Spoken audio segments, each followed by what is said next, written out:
Hello sir.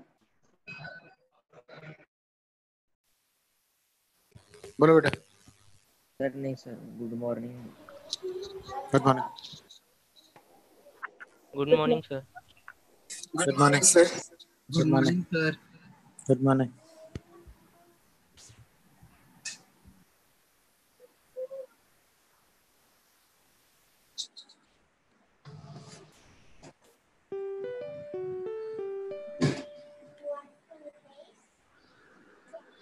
Sir, बोलो बेटा।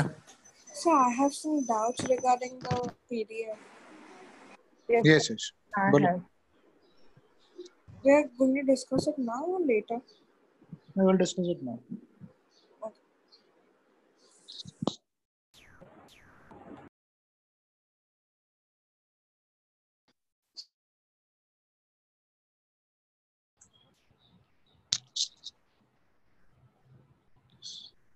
So good morning all. You might be got a, PDF regarding this CDF. देखा है? Yes sir. Yes Okay. The CDF का meaning है concept, definitions and formulas. Okay. So if you don't know the basic concepts or definitions or formulas, we will not be able to solve questions. So what the Narayana management is saying that we should get a marks of at least like you should get a everyone should get a marks of 100% in CDF. Okay, then only we can start proceeding with any mains or advanced questions. तो CDF का जो test है उसमें 100% marks आना चाहिए, समझा? तो इसमें जो CDF में आप देखा होगा ऑलरेडी एग्जाम में लिखा होगा, तो उसमें डायरेक्टली क्वेश्चंस पूछता है, ऐसा कुछ ज्यादा थियरी से डायरेक्टली पूछता है, थियरी पार्ट के ऊपर ही रहेगा, बहुत क्वेश्चंस मतलब सॉल्व करने वाला क्वेश्चंस तो नहीं रहेगा, ठीक है? तो अभी सब लोग इसको हर एक पॉइंट को रीड करना है और कोई भी पार्ट में अगर डाउट है तो पूछना है, ठीक है? The first point here, the physical quantity which do not depends upon other physical quantities are called nothing but fundamental quantities. So हमने डिस्कस किया था what do you mean by fundamental quantities and derived quantities and those का definition है. Then on the second point it is given that a certain basic arbitrary chosen but properly standard reference is called nothing but a unit. What do you mean by unit? And fundamental quantities का जो unit है, they are not nothing but fundamental or base units. The units of fundamental quantities are called fundamental or base units. System of units which is internationally accepted for the measurement is called nothing but system international unit. And whenever we are doing some calculation, we are using it only in system international unit. And you should remember the 7 fundamental quantities and its corresponding unit in SI system. तो length का था metre, मास का kilogram, time second, electric current ampere, temperature kelvin, amount of substance mole and luminous intensity candela.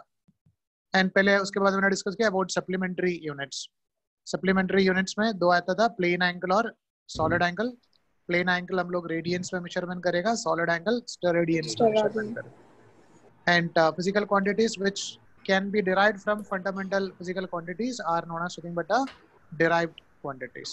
Okay, and some examples are given, and units of this derived quantities are known as nothing but derived units. And I'm not discussing the 1 Fermi. 1 Fermi is nothing but 10 raised to minus 15 meter, and another term that we are using is 1 angstrom. Normally in chemistry distance between atoms वगैरह measurement करना है तो हम लोग angstrom में लिखते हैं. The 1 angstrom is nothing but 10 raised to minus 10 meter. Another one is known as astronomical unit. Astronomical unit is nothing but the distance traveled, so distance from the sun to earth, okay, and which is nothing but around 1.5 into 10 raised to 11, yeah, 1.496 into 10 raised to 11, okay. And 1 light year is nothing but the distance traveled by the light in 1 year, and light का velocity रहता है 3 into 10 raised to 8 meter per second, and उसका value रहेगा 9.46 into 10 raised to 15 meter. And 1 parsec is the distance at which the average radius of Earth orbit such an angle 1 arc per second. And उसका value भी दिया है 3.08 into 10⁻16 metre. And Sir, can you some explain this concept? the distance at which the average radius of Earth orbit stands at an angle of 1 arc second. मतलब अगर हमने average radius of Earth का जो Earth is moving in an elliptical path, not in a circular path, तो उसका जो average radius है उसको हम लोग like 1 parsec लेता है. ठीक है, as it is not moving in a circular path, we'll go for an average radius instead of Okay, going for a got it. radius. Next one, unit atomic mass unit. ये तो आप chemistry में already पढ़ा होगा. Atomic mass unit और AMU is 1/12 of mass of a carbon 12 atom. इसका भी value दिया है 1.66 into 10⁻27 किलोग्राम. नॉर्मली हमने एटम का मास वगैरह मेजरमेंट करना है तो ये टेक्निक यूज करता है. And arithmetic mean of large number of represent measure is taken as a true value. तो लास्ट पार्ट मैंने डिस्कस किया था एक्चुअल वैल्यू और ट्रू वैल्यू से नहीं, बट हमने कितना भी ऑब्जर्वेशन है सबको ऐड करेगा a1 plus a2 plus a3 plus etc to an divided by n. So that is taken as nothing but our mean value, or which is known as nothing but a true value. And error is nothing but the difference between actual value and measured value and true value. So error is the amount of uncertainty that is present in the measurement of with measuring instruments. Then error हम लोग find out कर सकता है by measured value minus true value. Now we'll discuss in the coming topic about accuracy, precision, etc. and the different type of errors also. So up to this point, up to 11, that's 14 point तक आप एक बार read करना है. Okay, बोलो बेटा. Sir, what were you talking about accuracy and precision? Can you explain once again? I didn't understand. हमने accuracy और precision explain नहीं किया है. The coming topic will discuss what is accuracy and precision. Okay, आप sir. error तक read कर दो, ठीक है? Up to Sir. 14. बोलो बेटा. सर एक्चुअली उससे रिलेटेड क्वेश्चन आ रहे थे केमिस्ट्री में. Yes, sir. हाँ, that will discuss. We are going to discuss on that part. अभी हमने Newton dimensions तक किया है ना. ये next class में discuss करेंगे, आज discuss करेंगे. Sir, बोलो बेटा. I got the physics textbook, so I read some part of unit and measurements in there. So there a table is given of SI units, and Yes. उसमें units का definition भी दिया है. Yeah. तो आप वो definition explain करने वाले हो क्या? A unit का definition already हमने किया ना, the standard quantity with which we are comparing our measurements is known as something units. No, sir. Let me read it. The base quantity is time, the unit is second, and the symbol is S. And the definition given here is that the second is equal to the duration of 919. Okay, I got it. Okay, अपने एक unit का definition बोलते हैं ना? हाँ. Like वो second का sir- definition या वो सब actually That is not मतलब for आप read कर सकते हो. examination point of view, sir. It is हाँ, written below. It is written sir. below. क्या मतलब ऐसा वो ऐसा बोलते हैं कि 1 सेकंड को हम लोग कैसे डिफाइन कर रहे हैं, 1 मीटर को कैसे डिफाइन कर रहे हैं, ठीक है? उसका एक्सप्लेनेशन है. मतलब 1 मीटर हमने 1 मीटर को 1 मतलब लेंथ कंसीडर किया है, तो उसको फिजिकली हम लोग किस चीज के साथ कंपेयर कर रहे हैं, उसका डेफिनेशन दिया था. तो आप जस्ट रीड कर सकते हैं just for your understanding. Okay. Okay sir ये तो सीडीएफ उसको- में 30 वाला पॉइंट भी करवाया है ना? हाँ 30 वाला पॉइंट भी किया था, ठीक है? वो हम आगे आते हैं. अभी 14 तक का पॉइंट्स आप रीड करना है, और एग्जाम में पूछे तो उसको आंसर ठीक से लिखना पड़ेगा. मतलब we want 100% marks in CDF, ठीक है? ओके. वो तो डायरेक्टली पूछेगा, तो उसको ये इसमें से ही पूछेगा. आपने जो सीडीएफ का मटेरियल दिया है उसमें से ही पूछेगा. Sir, for Sunday's exam only till 14th point, no not the up whole. To 30th आएगा. हमने अभी 14 तक की हाँ, पढ़ा है ना, okay, okay. तो अभी तक Okay. 14 पॉइंट तक आप रीड करना है और उसको पढ़ना है. ठीक है? Yes, sir. सर सिर्फ इसमें से ही आएगा. हाँ सीडीएफ नॉर्मली इसमें से डायरेक्टली पूछता है. सीडीएफ मटेरियल दिया है उसमें से ही पूछेगा, नॉर्मली बाहर से नहीं पूछता. Sir, are you going to solve this week's paper? Yeah, I will discuss. Sir, I'm having some doubts in that. Sir I also have. Yes.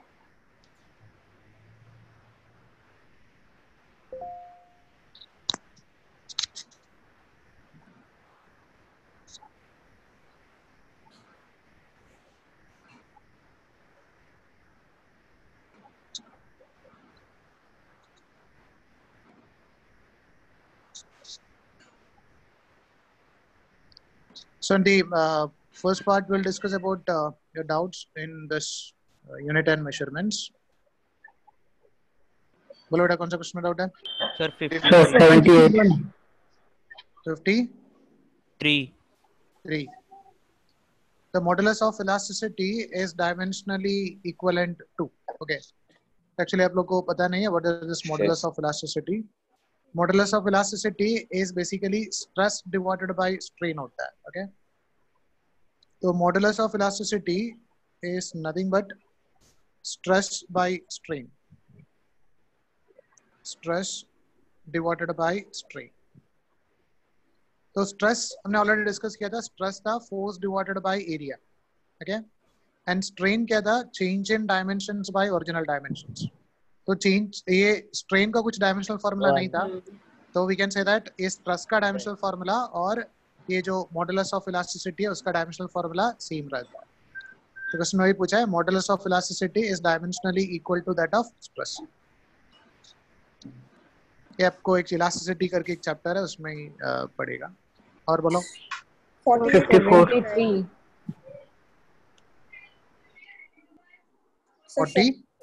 48 and 49.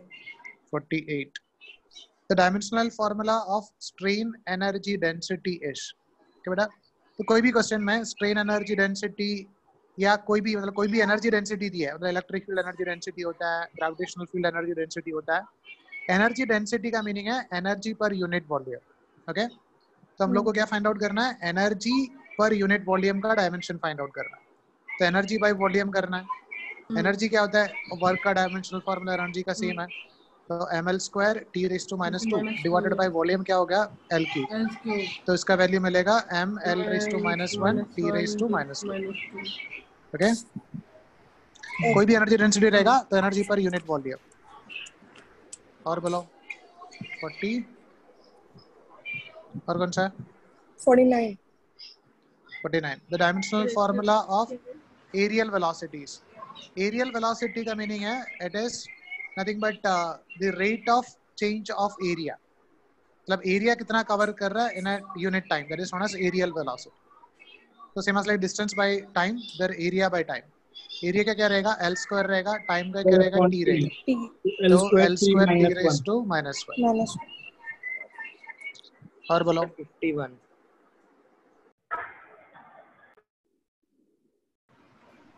51. If P is a unit in nanometer and Q is a unit in centimeter, then P by Q is of the order of. Order मतलब 10 का क्या multiple पे आ रहा है वो find out करना. P is a unit of nanometer. Nano कितना था? 10⁻⁻9 divided by Q is of unit of centimeter. तो क्या रहेगा? 10⁻⁻2. So ये ऊपर जाएगा तो 10⁻⁻7 में आएगा ना. तो उसका ऑर्डर पूछा है. 10⁻⁻7 is the order of that. और बोलो 54. 57 and 58. x times momentum is work, then the dimensional formula of x is. मतलब x times momentum p से हम लोग representation करता है. Momentum into x multiply करे तो हमको work मिलेगा. Then the dimensional formula of x is. We can write work divided by momentum. तो वर्क का डायमेंशनल फार्मूला हमको पता है ml² T⁻⁻2 divided by momentum क्या होता है? L T raised to mass into velocity, that is ml T⁻⁻1. तो m get cancel, we can write this L T⁻⁻1. Got it? Yes, so 58 one. Sir, 58. 58. The dimensional formula for coefficient of kinematic viscosity is. Okay. Actually, a viscosity का value पूछा. तो viscosity is actually the frictional force between different layers of liquid होता है. So I think you don't know the like equation for that. So actually इसके लिए equation रहता है F is equal to मतलब frictional force between different layers of liquid is equal to nothing but eta. Eta is known as coefficient of viscosity, and A is known as area of different layers of liquid, and velocity gradient करके एक term है dv divided by dl. Okay, तो change in velocity with respect to distance. ये actually आप इसमें पढ़ेगा viscosity का chapter में पढ़ेगा. तो हमको find out करना है coefficient of viscosity का dimensional formula क्या है. तो coefficient of viscosity का dimensional formula होगा F divided by A dv into dl. तो force का dimensional formula पता है mass into acceleration, and dl मतलब length होता है. लेंथ का डायमेंशनल फार्मूला हो गया L, एरिया हो गया तो L स्क्वायर हो गया, dv मतलब वेलोसिटी हो गया Lt raised to -1. Okay, so we'll get it as m L raised to -1 t raised to -1. Sir, बोलो बेटा. Sir, I didn't understand this. Can you explain again? ये हम लोग एक्चुअली आप विस्कोसिटी में पढ़ेगा, ये विस्कोसिटी का इक्वेशन है. So 55 different layers of liquid का मतलब sir, ये आप viscosity में पढ़ेगा. I cannot do anything on this, right? Okay, sir.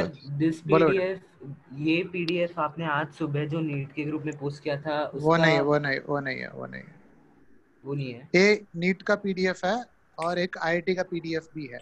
मैंने आज जो भेजा है वो IIT का PDF है. और बोलो. Yes, 55 and 56. 56. आप लोग बोल रहे थे ना इसमें जो टेबल नहीं है, इसलिए मैंने IIT का PDF में टेबल था इसलिए IIT का PDF भेजा है वो टेबल वगैरह देखने के. सर 55 भी. 55 is going that which one of the following is not measured in the unit of energy. मतलब हम लोग को इसको मल्टीप्लाई करके देखना है कौन सा एनर्जी का डायमेंशनल फॉर्मूला में नहीं आता है. ठीक है, और एनर्जी का यूनिट में नहीं आता है. couple is nothing but torque, force into perpendicular distance. और एंगल टर्न एंगल मतलब नॉर्मल एंगल ओनली. तो अब देखते हैं एक एक का मल्टीप्लाई करके देखना है. कपल क्या होता है, टॉर्क होता है. Torque is equal to force into perpendicular distance होता है. हम लोग एक एक का डायमेंशनल फार्मूला लिख के देखते हैं कौन सा केस में एनर्जी का डायमेंशनल फार्मूला आ रहा है कि नहीं आ रहा. ओके, तो फर्स्ट हो गया couple. So this we can take it as something but couple का dimensional formula, torque का dimensional formula same है. Angle turn through that is nothing but theta. तो torque क्या होता है, force into perpendicular distance होता है into theta. Force का dimensional formula था that is m L t raised to -2 into s का क्या हो गया L हो गया. एंड थीटा का डायमेंशनल फार्मूला क्या था, थीटा का डायमेंशनल फार्मूला नहीं था. नहीं थीटा इज आर का नहीं था, आर्क बाय रेडियस होता था तो उसको डायमेंशन लेस था. ठीक है, तो व्हाट इज कपल, इसका क्या हो जाएगा ml square t raise to -2. तो इसका डायमेंशनल फार्मूला और एनर्जी का डायमेंशनल फार्मूला सेम है ना. Yes sir. So we can write this is representing the energy. बेटा कपल होता है if you are having two equal and opposite forces. let's say एक फोर्स इधर एक्सर्ट कर रहा है और एक फोर्स इधर एक्सर्ट कर रहा है. तो ये अगर एक ऑब्जेक्ट के ऊपर एक्सर्ट कर रहा है तो क्या करेगा, ये ऑब्जेक्ट को रोटेट कर देगा. तो वो कपल का डेफिनेशन है, it is the force into perpendicular distance between these two forces, that is L. Okay, तो F into L करे तो आपको टॉर्क मतलब कपल का वैल्यू मिलेगा. Okay sir. अभी आप देखते हैं नेक्स्ट वन, सेकंड वन. उसमें क्या दिया है, moment of inertia into angular velocity का स्क्वायर.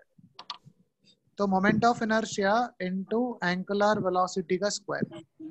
तो मोमेंट ऑफ इनर्शिया होता है, मैंने ऑलरेडी डिस्कस किया था, मास इनटू डिस्टेंस का स्क्वायर होता है. ठीक है, mr स्क्वायर जैसा है. And omega is nothing but omega is angular velocity divided bye angular displacement divided by time.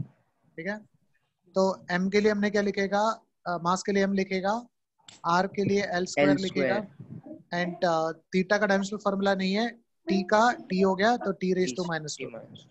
तो ए बी क्या रिप्रेजेंट कर रहा है, एनर्जी का डायमेंशनल फॉर्मूला रिप्रेजेंट कर रहा है, तो ए बी सही है। नेक्स्ट वन देखते हैं, फोर्स इनटू डिस्टेंस, वो तो ऑलरेडी हमको पता है, work is equal to force into distance, तो ए बी सही है। देन देखते हैं impulse and time. Impulse is nothing but force into time, into time हम लोग कर रहे हैं, ठीक है। तो we can write this is equal to, force का क्या था, M L T raise to minus 2 into T square कर, तो क्या मिलेगा, m इनटू एल मिलेगा। तो this is not representing the unit of energy. Sir वो एक्चुअली न्यू टर्म्स है ना, तो समझना नहीं है। हाँ यस यस, ये एक्चुअली थोड़ा टाइम के बाद ही, हर एक चैप्टर के बाद ही आपको पता चलेगा एग्जैक्टली ये सब क्या है। और बोलो सर 81 और 82 sir 56 A pair of physical quantities having the same dimensional formulas are, देखना इसमें से कौन सा किसका डायमेंशनल फॉर्मूला सेम रहता है, फोर्स और वर्क। तो डायमेंशनल फॉर्मूला तो अलग है, work and energy, because work is nothing but the ability to do work, बाकी सबका अलग ही है। और 62 if m is the mass of a body and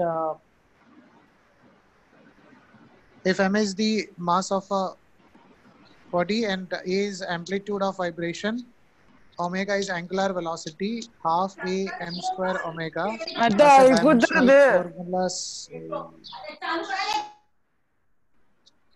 Dimensional formula as that of कौन सा पैरामीटर का सेम आ रहा है वो देखना।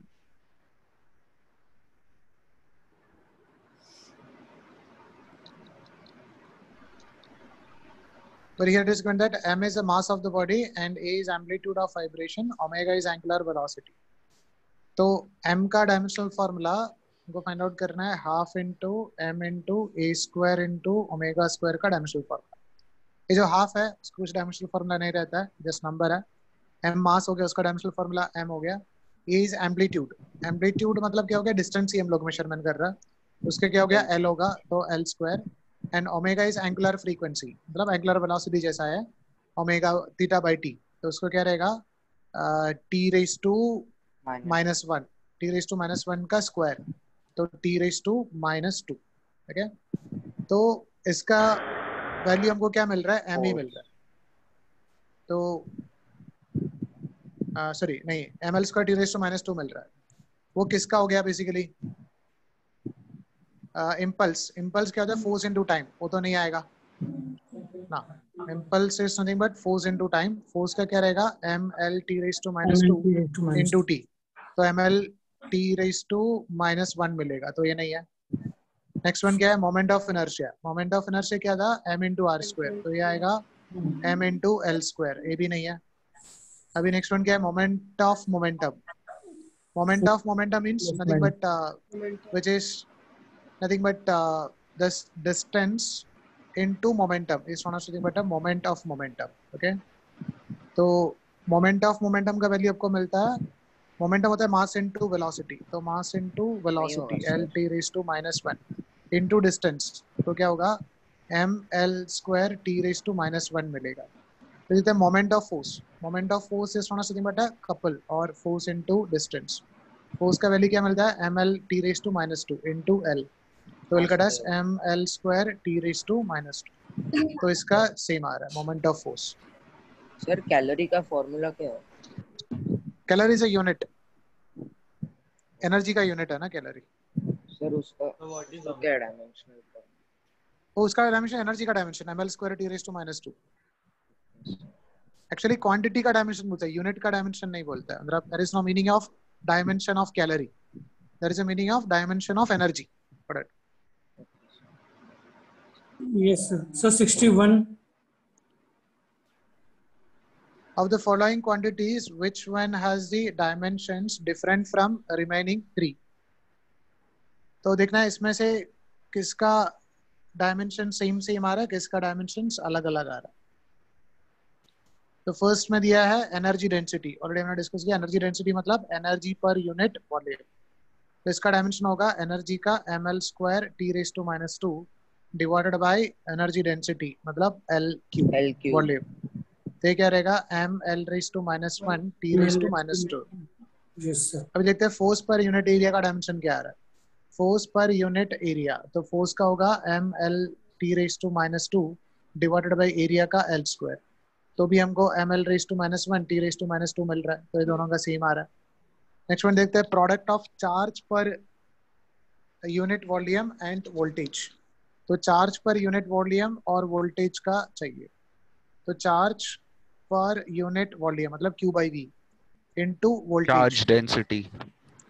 तो वोल्टेज मतलब same as like potential. Okay, तो हम लोग को इसका डायमेंशनल फॉर्मूला लिखना है। तो charge per unit volume, charge का डायमेंशनल फॉर्मूला हम लोग लिख सकते हैं I इंटू E। याद है, चार्ज को हमने लिखेगा current into current into time. तो करंट का लिखता है A इंटू टी, इसका डायमेंशनल फॉर्मूला। वॉल्यूम क्या क्या रहेगा, L³ रहेगा। अभी V है वो पोटेंशियल है, तो पोटेंशियल को हम लोग डिफाइन करता है, potential is nothing but work done per unit charge, work per unit charge. तो अगर हमने इसको और सिंप्लीफाई करके उसके बाद ही लाट सकते हैं Q/V इंटू V क्या हो गया, पोटेंशियल क्या हो गया, वर्क पर यूनिट चार्ज। तो ये दोनों कैंसिल कर सकता है, तो क्या हो गया वर्क पर यूनिट वॉल्यूम, वो same as like energy density जैसा ही हो गया ना, एनर्जी पर यूनिट वॉल्यूम। तो इसका भी क्या आएगा ml⁻⁻1 T⁻⁻² आएगा। तो ये भी सेम है। बोलो बेटा। Sir, what does principle of conservation of energy states? Conservation of energy states that if external force is not acting on the system, then total energy of system will remain constant. वो भी कहाँ से आया?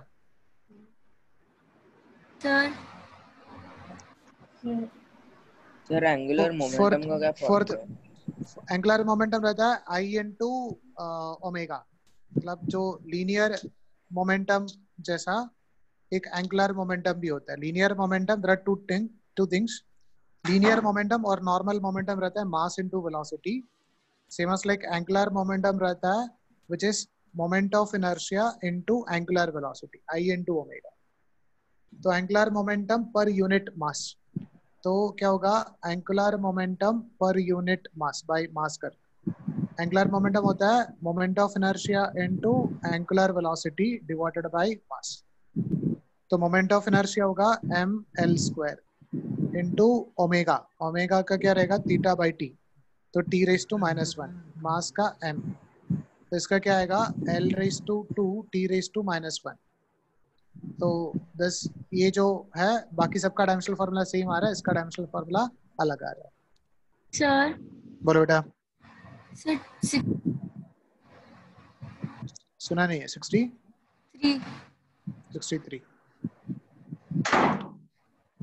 Given that I is moment of inertia, P is magnetic dipole moment, and B is magnetic induction, then dimensional formula for I divided by PMB is same as that of। ये थोड़ा मतलब आपका level का ऊपर ही है, मतलब you don't know what is magnetic dipole moment and magnetic induction and other things। इसको छोड़ दो, मतलब समझ में नहीं आएगा।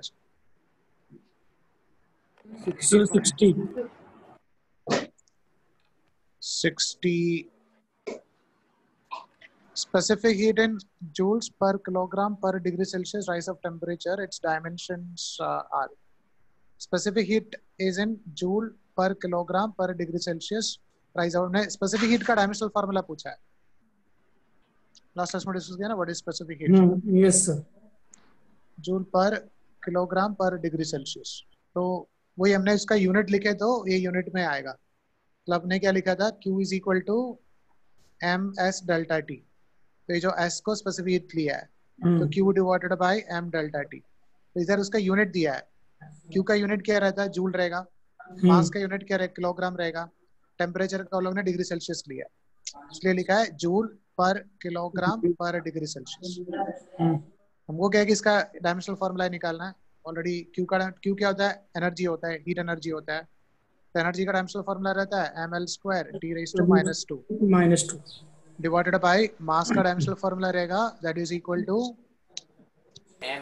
m and t का t टेम्परेचर है तो उसका आप थीटा लिख सकता है या k लिख सकता है। तो इसका क्या रहेगा L square t raised to -2 theta raised to -1 और k raised to -1। Okay. Okay, sir. The third option. एक मिनट।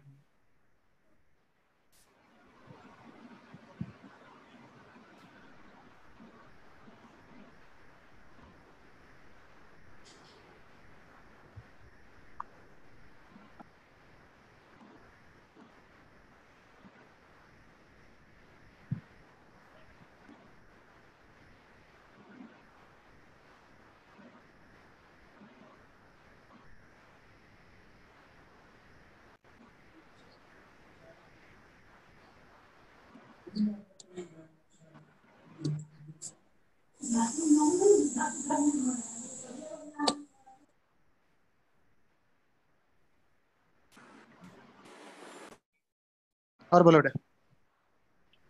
सर करंट का डायमेंशनल फॉर्मूला क्या है? करंट का डायमेंशनल फॉर्मूला आई से रिप्रेजेंटेशन करता है। आई फंडामेंटल क्वांटिटी है ना करंट। आई फिर काय रहेगा? आई रहेगा या समटाइम्स ए रहेगा। हाँ ये ए और आई टेम्परेचर का के या थीटा ऐसा। और बोलो। सर 81 और 82 65 81 78 65 81 एक minute. If energy is g raised to p, h raised to q, c raised to r, g is a universal gravitational constant, h is a Planck's constant, and c is velocity of light. Yeah. ऐसे type का call किया था। ये same question कल किया था ना। मैंने g और h और डायमेंशनल फार्मूला पुट करना है। और बोलो। 78 The work done. एक minute. The work done W by the body varies with displacement x as W is equal to ax plus b divided by cx square. The dimensional formula for b is। ऐसा जो भी equations आएगा इसमें हम लोग को कल इतना करना है, जो भी term equal to sign plus sign और नेगेटिव साइन से सेपरेट किया है वो सबका डायमेंशनल फॉर्मूला सेम होना चाहिए। समझा? तो ओवर हियर इक्वेशन दिया है that is W is equal to ax plus b by C X square. तभी अब देखो ये W का टर्म का डायमेंशनल फार्मूला और ax का डायमेंशनल फार्मूला और b by C X square का डायमेंशनल फार्मूला सेम होना चाहिए। समझ में आया? So we can write dimensional formula of W, dimensional formula of ax should be equal to dimensional formula of b divided by c minus x square. Got it? अभी इसके अंदर भी देखो c माइनस x किया है, इसका मतलब क्या है? c का डायमेंशनल फार्मूला और x का डायमेंशनल फार्मूला भी सेम होना चाहिए। समझ बात? तो इतना पार्ट लिख सकते हैं। अभी फाइंड आउट करना है तो dimensional formula of b is, ये जो b है उसका डायमेंशनल फार्मूला चाहिए हमको। ठीक है? तो पहले आप देखते हैं ये जो c का डायमेंशनल फार्मूला और x का डायमेंशनल फार्मूला सेम है। तो देखो c का डायमेंशनल फार्मूला क्या था, सॉरी x क्या था, डिस्प्लेसमेंट है, तो c का डायमेंशनल फार्मूला l हो गया। तो c माइनस x का डायमेंशनल फार्मूला भी l होगा। yes तो b divided by c minus x का स्क्वायर मतलब l square is equal to nothing but w। b का डायमेंशनल फार्मूला रहेगा l स्क्वायर इनटू w। तो w क्या था, वर्क डन था, तो we can write it is l square m l square t raised to minus 2. तो m l raised to 3, l raised to 4, t raised to minus 2.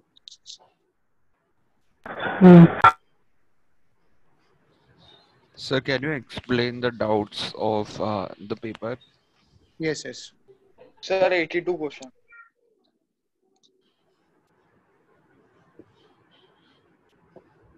Sir, एक minute. The mass, length, and force are considered as fundamental quantities. Find the dimensional formula of time.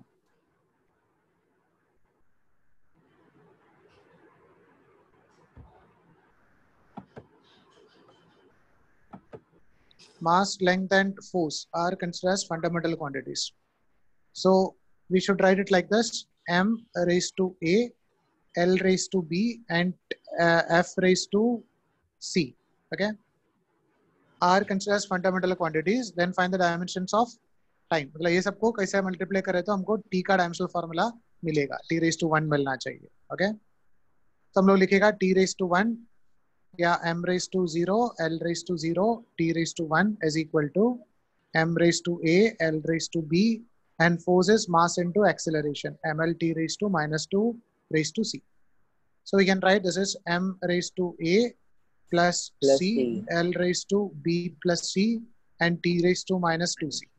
Okay, so this is equal to nothing but m raised to 0, l raised to 0, t raised to 1. So we can write a plus c का value 0 होना चाहिए और b plus c का value 0 होना चाहिए और minus 2c का value 1 होना चाहिए. So we can write c should be equal to minus 1 by 2. अगर c का वैल्यू minus 1 by 2 है तो इक्वेशन में ले सकता है b is equal to minus c, that is plus 1 by 2. Same a को भी आप ले सकता है minus c, that is plus 1 by 2. तो a और b का 1 by 2 होगा, c का minus 1 by 2. Okay, 1 by 2, 1 by 2, and minus 1 by 2. और बोलो. So 86.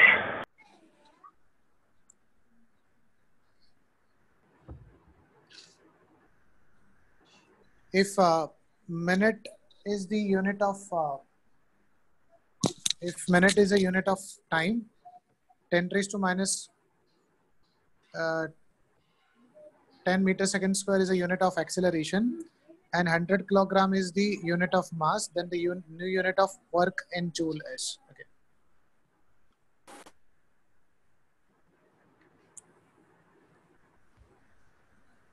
तो ये क्वेश्चन का मीनिंग है, हम लोग नॉर्मली क्या रहता है 1 सेकेंड को यूनिट ऑफ एनर्जी लेता है एंड 1 मीटर को यूनिट ऑफ डिस्टेंस लेता है, 1 किलोग्राम को यूनिट ऑफ मास लेता है. ऐसा तो हमारे पास SI सिस्टम है. In SI system if minute is a unit of system है, second is a unit of time. But हमारा जो नया सिस्टम है मान लो X, वो सिस्टम में यूनिट ऑफ टाइम को 1 मिनट लिया है, मतलब which is nothing but 60 seconds. तो इसमें 1 मिनट लिया है. Okay, and 10 metre per second square is a unit of acceleration. तो एक्सेलरेशन का जो यूनिट है इधर दिया है 10 metre second raise to minus 2. Okay, is a unit of acceleration. And ये हो गया, एक टाइम हो गया, ये एक्सेलरेशन हो गया, और क्या दिया है, मास दिया है. Mass is taken as nothing but 100 kilogram is the unit of mass. The new work done in joule is, तो न्यू यूनिट में वर्क इन जूल मतलब इसका वैल्यू क्या मिलेगा. ओके, सो हम लोग को ये दोनों को कंपेयर करना है, मतलब 1 joule is equal to nothing but dash unit in X कितना है वो फाइंड आउट करना है. समझा? तो हम लोग देखते हैं जूल को हमने कैसे लिखता है. Joule is a unit of energy. Energy is equal to force into work done. Energy is work done और work is equal to force into displacement. Force क्या होता है, mass into acceleration into displacement. तो in SI system में हम लोग लिख सकता है the unit of mass, unit of acceleration into unit of distance will give the value of 1 joule.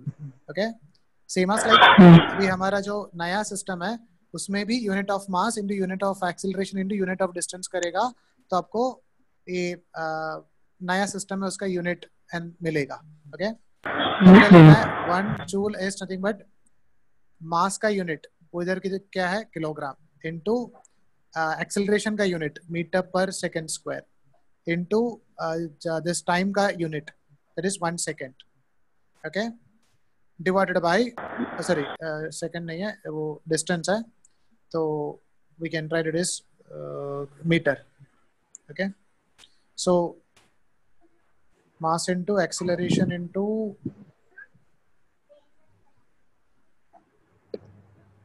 इसमें डिस्टेंस का टर्म नहीं दिया है, टाइम का टर्म दिया है. Unit of time, unit of acceleration and unit of mass दिया है. तो पहले हम लोग को उसका एनर्जी और इसमें रिलेशन क्या है वो ढूंढना पड़ेगा, बिकॉज ये डिस्टेंस नहीं दिया है, उधर टाइम दिया है. So we can write first what about the relation between them by using that IJK method MLT method use करके पहले इसका unit लिखना है. The unit of energy in terms of unit of time and acceleration. हम लोग किसको ले रहा है, एक acceleration ले रहा है और time ले रहा है. तो एक t हो गया, तो t का पावर a ले लो, t raised to a, unit of time, unit of acceleration, a raised to b, and kilogram and unit of mass, and m raised to c. Now we need to find out a, b और c में क्या relation है. तो energy का dimensional formula रहेगा m l square t raised to minus 2 is equal to t raised to a. Acceleration के क्या रहेगा, l t raised to minus 2 raised to b, and mass का क्या रहेगा, m raised to c. Okay, अभी find out करना है इसमें रिलेशन क्या है. तो m raised to 1 l square t raised to minus 2 is equal to m raised to c l raised to b and t raised to minus 2b plus a. Okay, now we can equate it and we can find out the value of a, b and c. तो ये जो c का value आपको मिलेगा that is equal to 1 और b का value मिलेगा that is equal to 2. Now minus 2b plus a is equal to nothing but minus 2. So we can find out what about the value of a over here. A is equal to minus 2 plus 2b. So this will be equal to minus 2 into minus 2 plus minus 2 plus 2 into b. b का value क्या था, 2 था. तो ये क्या आएगा, minus 2 plus 4. तो इसका a का वैल्यू क्या आएगा, 2 आ जाएगा. तो पहले हम लिखते हैं इसका डायमेंशनल फॉर्मूला के हिसाब से इसको अरेंज करके कैसे लिख सकता है. तो एनर्जी का dimensional formula in terms of time क्या आएगा, टाइम का a का वैल्यू क्या आ रहा था, 2 आ रहा था, तो t स्क्वायर आएगा. And acceleration raise to b, b का वैल्यू क्या था, 2 आएगा. और mass raise to c, c का वैल्यू 1, तो इनटू m आएगा. Got it. अभी हम लोग इसका यूनिट में कन्वर्ट करके लिखना है. तो वी कैन राइट, अगर ये एनर्जी का यूनिट है in terms of time, acceleration and mass, so we can write 1 joule is equal to nothing but time का यूनिट क्या रहेगा, second square. acceleration का यूनिट क्या रहेगा, meter second raised to minus 2, उसका स्क्वायर into mass, जो मास है उसका यूनिट क्या था, किलोग्राम raised to 1, ये रहेगा 1 joule. अभी हमको फाइंड आउट करना है हमारा जो यूनिट है उसमें क्या है. तो we can write 1x, हमारा जो यूनिट है, जो नया सिस्टम है उसमें सेकंड का जगह पे क्या लिखा है, टाइम का यूनिट मिनट लिया है. तो we can write this is equal to 1 minute का स्क्वायर इनटू एक्सेलरेशन को क्या दिया है, 10 क्या दिया था, 10 metre per second. So 10 metre per second square का स्क्वायर इनटू किलोग्राम. मास को क्या लिया था, mass is taken as 100 kg. तो मास को हमने लिया है 100 kg. अभी क्या करना है, ये दोनों इक्वेशन को डिवाइड करना है. ठीक है, तो let's say equation number 2 and this is equation number 1. So if you are going for this equation by this equation, 1 joule divided by 1x, x is unit of energy in our new system, is equal to s का square, ये आएगा metre second raise to minus 2 का square and kilogram divided by 1 minute is 60 seconds. So 60 into 60, 3600 into second का square and 100 का square, 10 का square आएगा 100 into metre second raise to minus 2 का whole square into kilo 100 into kilogram. तो आप देख सकते हैं 10 kilogram and 10 kilogram, this part and this part get cancelled. So we can write what about the value of this x in terms of joule. So this is 1 joule into ये क्या आएगा 36, 1 2 3 4 5 6, तो into 10 raised to 6. तो 1x is 36 into 10 raised to 6 joule ऐसा आएगा. Sir so we are वो तो 10,000 होगा ना उधर. कौन सा बेटा, सर 100 kg है ना, 100 kg raised to 1 है ना. 100 kg raised to 1. Sir, so we in the last we are doing N1 U1 is equal to N2 U2. N2 U2, yes. Okay, sir. Got it. So basically we are doing that only. N1 U1 is equal to N2 U2. But इधर क्या है कि अगर हमको already पता है energy का unit MLT में पता है, बट इधर MLT में नहीं दिया है, मास लेंथ टाइम में नहीं दिया है, मास एक्सेलरेशन एंड टाइम में दिया है. तो पहले मास एक्सेलरेशन टाइम को वो निकालना पड़ेगा, उसके बाद उसमें पुट करना पड़ेगा.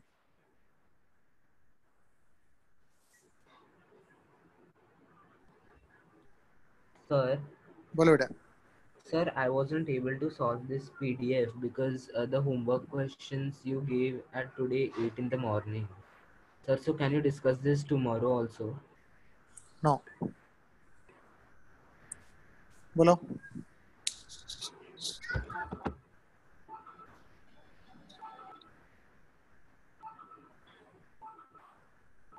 और कुछ क्वेश्चन में डाउट है? 65. 64. 85. 65, sir. 65. 65.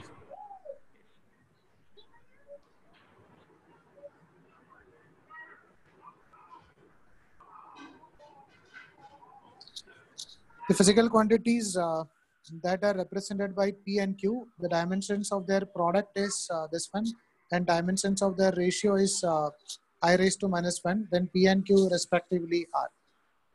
तो जैसे मत लाइक आपको P into Q दिया है, P by Q दिया है, तो P और Q का वैल्यू कैसे फाइंड आउट करेगा, समझा? तो उसका वैल्यू तो निकाल सकता है, बट ये सब चीज़ आपको पता नहीं होगा, मैग्नेटिक फ्लक्स क्या है एंड है ना. तो इसका value you can find out it, but इसका आगे का जो है वो आपके लिए थोड़ा डिफिकल्ट होगा, because we don't know what is this magnetic flux and other things. तो जस्ट इधर तक देखो कि इसका हम लोग डायमेंशनल फार्मूला कैसे निकालता है. तो we can write P divided by Q का वैल्यू अगर मान लो x दिया है, and P are represented by the dimensions of their product is, and P into Q का वैल्यू मान लो इसको x दिया है और इसको y दिया है.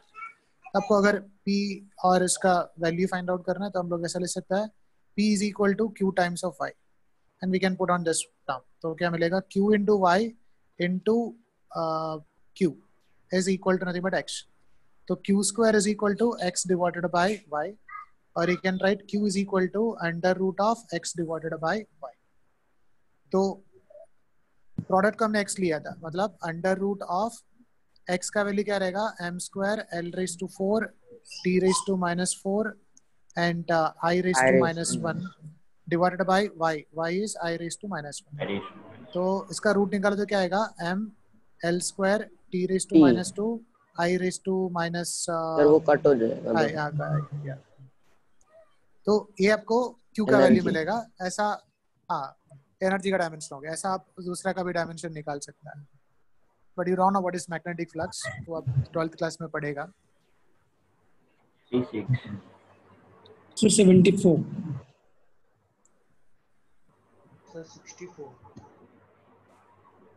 66 में डाउट है.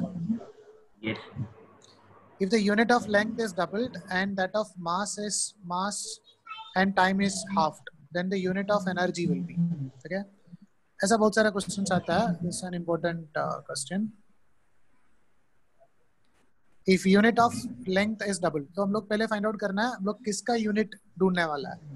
We are going to find out the unit of energy. ठीक है, एनर्जी का यूनिट फाइंड आउट करने वाला है. तो यू कैन राइट, पहले देखना है एनर्जी का डायमेंशनल फार्मूला क्या आएगा. एनर्जी का डायमेंशनल फार्मूला होगा m l square t raise to -2. Right, अभी देखना है. तो energy depends upon mass, depends upon length and depends upon time. Okay, और हमने लिखा था if you are multiplying unit into numerical value it will be equal to a constant. Right, तो हम लोग उसको ऐसा लिखता था n1 u1 is equal to nothing but n2 u2. Right, तो हमको क्या फाइंड आउट करना है, यूनिट को क्या चेंजेस होता है. तो अगर आप u2 को लिख सकता है, this is n1 divided by n2 into u1.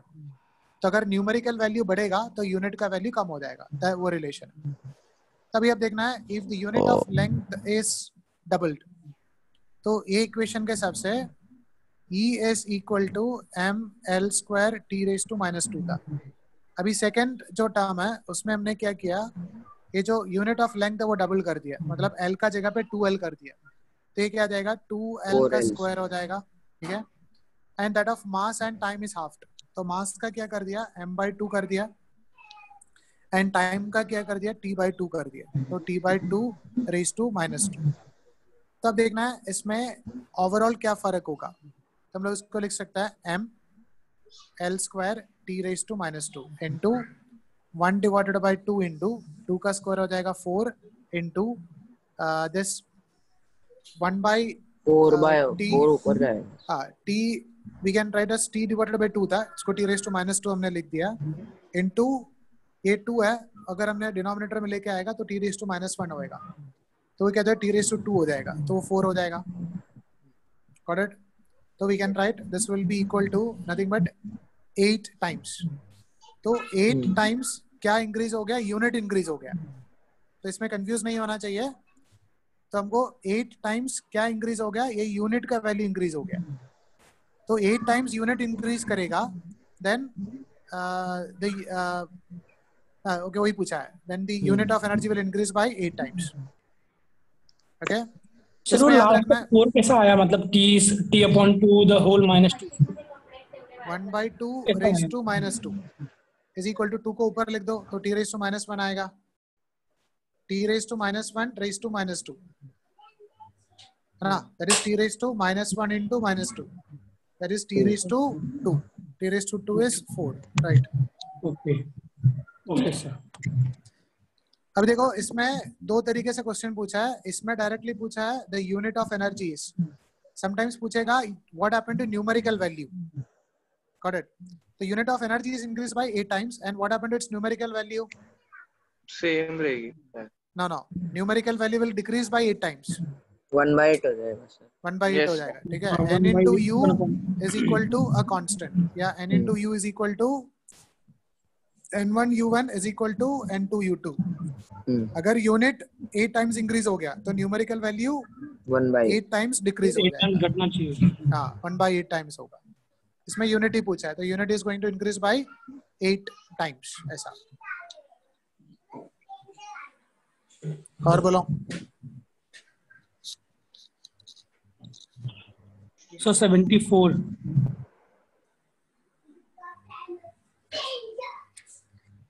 74 the velocity of wave on the surface of water is proportional to lambda raised to alpha, rho raised to beta, g raised to gamma, where lambda is a wavelength, rho is density and g is acceleration due to gravity, जो the following relation is correct।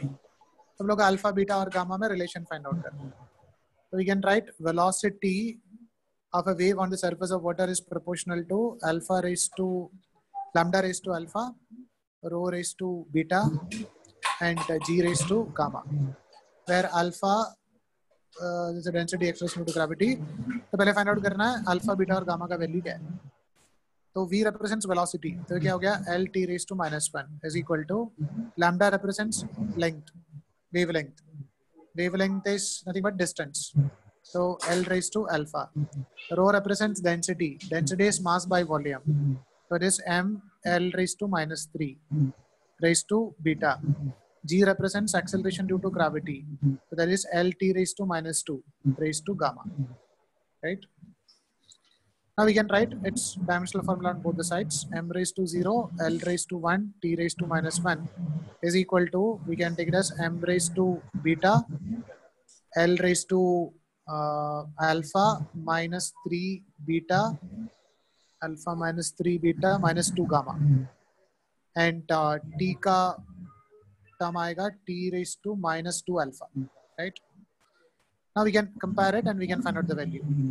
So the value of beta is going to be 0 and alpha minus 3 beta minus 2 gamma is equal to 1 and minus 2 gamma is equal to minus 1. So the value of gamma is going to be plus 1/2.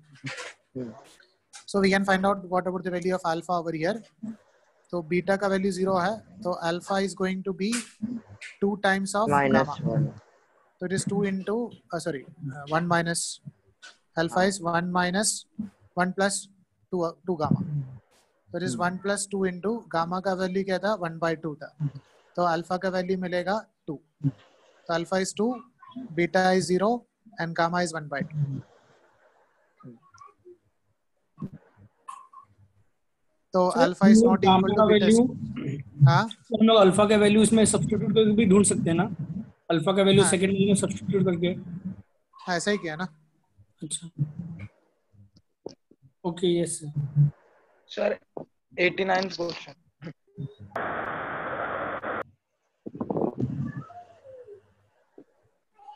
Sir, 89th question, in that percentage, how will find that based out? Yeah, if unit of length and force are increased by 4 times, the unit of energy will increase by. Okay.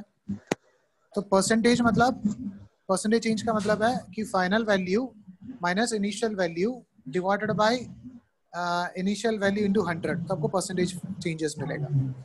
If the unit of length and force are increased by 4 times. Okay, sir, got it. Yeah. तो energy क्या रहता है? Force into displacement रहता है. So force is increased by 4 times, and distance is also increased by unit of length and force are 4 times. So this is going to increase by 16 times. Okay. तो पहले energy का unit है, आप मान लो joule था, अभी का energy का यूनिट क्या हो गया 16 जूल. तो हमको फाइंड आउट करना है percentage change. Percentage change is always change divided by actual value into 100. तो चेंज मतलब फाइनल माइनस इनिशियल करना है. Final minus initial divided by initial into 100. तो क्या होगा 1500 परसेंटेज उसमें चेंज हो गया.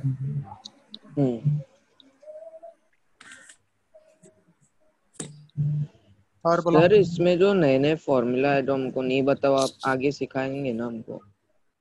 वो हर एक चैप्टर में फॉर्मूलाज आएगा. Okay sir. 90. और बोलो सर, हर एक चैप्टर एक दूसरे से हर एक चैप्टर रिलेटेड है. Sir hello sir, can you show the answer to question 89?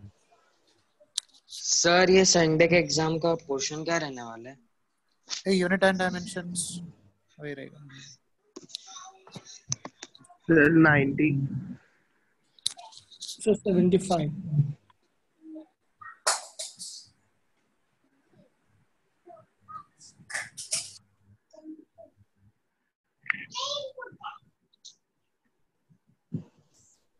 SI unit and CGS unit of quantities varies by 10 raised to 3 times.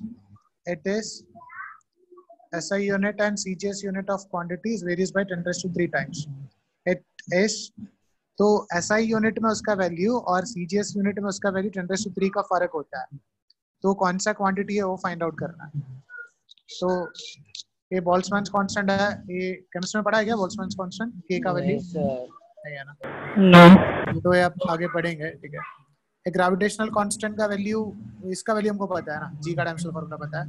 एक प्लैंक्स कांस्टेंट भी पता है, H का वैल्यू. और एंगुलर मोमेंटम होता है I into ओमेगा. ठीक है. तो हम लोग को देखना है कि इसका अगर G का डायमेंशनल फार्मूला हम लोग लिख रहा है तो from that equation F is equal to G m1 m2 divided by r square. Dimensional formula G क्या होता है? F r square divided by m1 m2 रहता है. तो फोर्स का डायमेंशनल फार्मूला रहेगा ml square ml t raised to -2 into L का रहेगा, डिस्टेंस का रहेगा L square and मास का रहेगा that is m into m. So we can write m raised to -1, L raised to 3, t raised to -2. Okay. अभी we can say that